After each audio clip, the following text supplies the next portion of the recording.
Olá, seja bem-vindo, seja bem-vinda à nossa novena de Natal.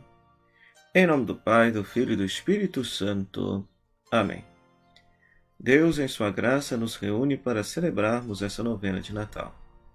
A cada ano, o Senhor reacende em nós a esperança da salvação, alimenta nossa confiança nele e deseja que o acolhamos com alegria.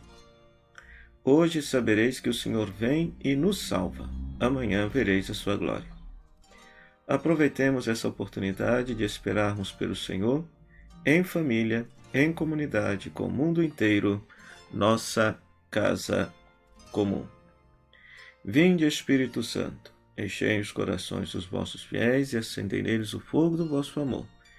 Enviai o vosso Espírito e tudo será criado e renovareis a face da terra.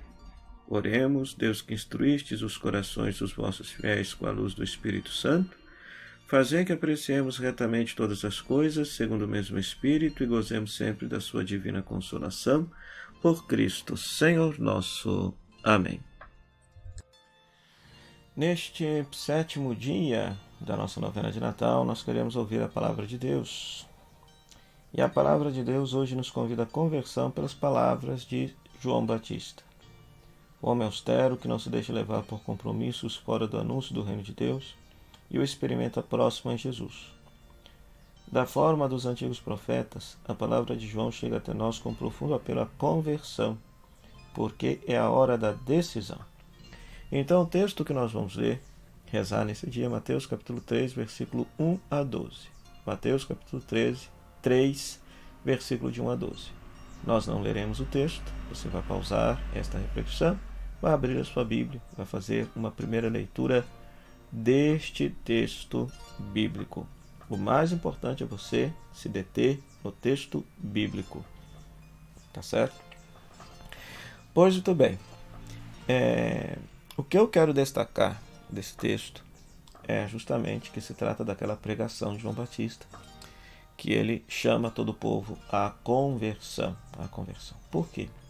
Porque o João Batista foi um profeta, o último profeta do Antigo Testamento. Então, ele era um profeta apocalíptico. O que significa isso? Ele acreditava que o fim dos tempos estava iminente. Quando se prega a chegada do reino de Deus, o que é o reino de Deus? O reino de Deus é justamente a intervenção definitiva na história da humanidade, fazendo com que a humanidade seja liberta de tudo aquilo que destrua a sua vida, que destrua a sua dignidade. Né? Então, João Batista é esse pregador. E o termo que ele utiliza é justamente conversão.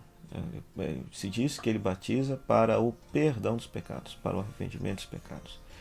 E aí nós temos em grego a palavra metanoia, né? Que é a tradução da palavra hebraica no Antigo Testamento, techuvá, né? O verbo shuv, de onde vem o substantivo techuvá. Shuv significa voltar, techuvá, a conversão, né? Então basta lembrar aquela placa de trânsito, né? que se chama conversão, que é aquela placa que tem aquela seta que fala que é para você voltar pelo mesmo caminho que você estava indo, porque aquele caminho ali não tem saída. Então, o primeiro sentido da palavra conversão é isso. Quando a gente percebe que a gente está no caminho errado, o que a gente faz? A gente dá meia volta e volta para outro caminho.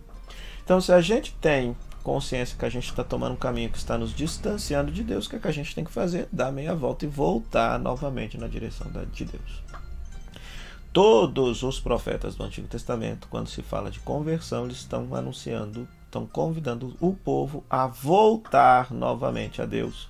E essa volta novamente a Deus se passa pela fidelidade aos preceitos, aos mandamentos da lei de Deus.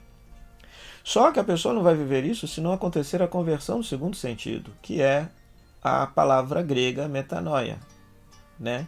Metanoeu significa literalmente mudar a mentalidade para além da mentalidade. Metá, além, e noeu é mente, né? Então veja só, ninguém muda uma atitude, ninguém muda uma direção de vida se não mudar a mentalidade em primeiro lugar, se não mudar a nossa cabeça. E é interessante que Jesus veio nessa mesma esteira de João Batista. Porque a primeira palavra de Jesus, você vai notar no Evangelho, é convertei-vos e crede no Evangelho. Ou seja, não tem jeito de acreditar na boa notícia de Jesus, naquilo que Jesus fala, se a gente não estiver disposto a mudar aqui. E veja se essa palavra não é plenamente atual, porque nós vivemos numa cultura moderna, pós-moderna, que empoderou o indivíduo de tal maneira que ele cria a própria verdade. Ele cria a própria religião. Aquilo que se acreditava cientificamente que fosse verdade, na opinião de um arrogante, é mera opinião. Ele acredita naquilo que ele quiser, aquilo que ele bem entender. Só que com o Evangelho de nosso Senhor Jesus Cristo não funciona assim. Ou a gente muda a nossa mentalidade para a mentalidade do Evangelho, ou então a gente está criando um ídolo, a gente está criando um Jesus que nos agrade. E hoje em dia está muito em voga isso daí. Um Jesus apetecível, um Jesus violento, um Jesus que gosta de arma, um Jesus que é a favor da prosperidade de alguns, um Jesus que é a favor das elites e em detrimento da exploração que as elites fazem na vida dos pobres. Hoje em dia está muito em voga esse discursinho mequetrefe por aí. Ou seja, quando nós não temos a capacidade e a humildade de mudar o nosso jeito de pensar, a gente cria um ídolo. A gente se coloca no lugar de Deus. Então essa é a grande pregação de João Batista, que eu quero chamar a atenção. E ele vai dizer, olha, é necessário dar frutos, porque ele vai ameaçar um certo grupo de pessoas ali que parecia que queria batizar apenas para inglês ver, né? E não queria de fato mudar de vida, né? Ou seja, se a cabeça muda, se o coração muda, a vida muda de direção. A vida verdadeiramente muda de direção, né? Então, que essa palavra de João Batista possa cair profundamente no nosso coração. Então, que você possa... É uma cena, mas tem presença muito mais de um discurso, da fala, da pregação de João Batista. Então, o que você vai fazer, meu querido irmão? Você vai ler 1, 2, 3 vezes esse texto bíblico. Você vai se deter, ou seja, você vai ler pausadamente esse texto. Você vai se deter naquela palavra que mais chamou a atenção no texto. Se perguntar por que essa palavra me chamou a atenção, o que ela tem a ver com a minha vida. Depois, você, a partir desta palavra, você vai conversar com Deus. Vai conversar com Deus. E depois que você tiver conversado com Deus, você vai anotar um gesto concreto para que você possa praticar esta palavra. Para que você possa praticar esta palavra. Tá bom, meu querido irmão? E deixo umas questõezinhas aqui para você pensar. Como João Batista e Jesus são apresentados no texto de hoje? Quais são os frutos de conversão que João Batista pede?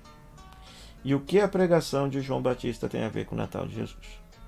Então que Deus te abençoe e te conceda perseverar neste caminho, nesse exercício espiritual de preparação para o nascimento do Salvador.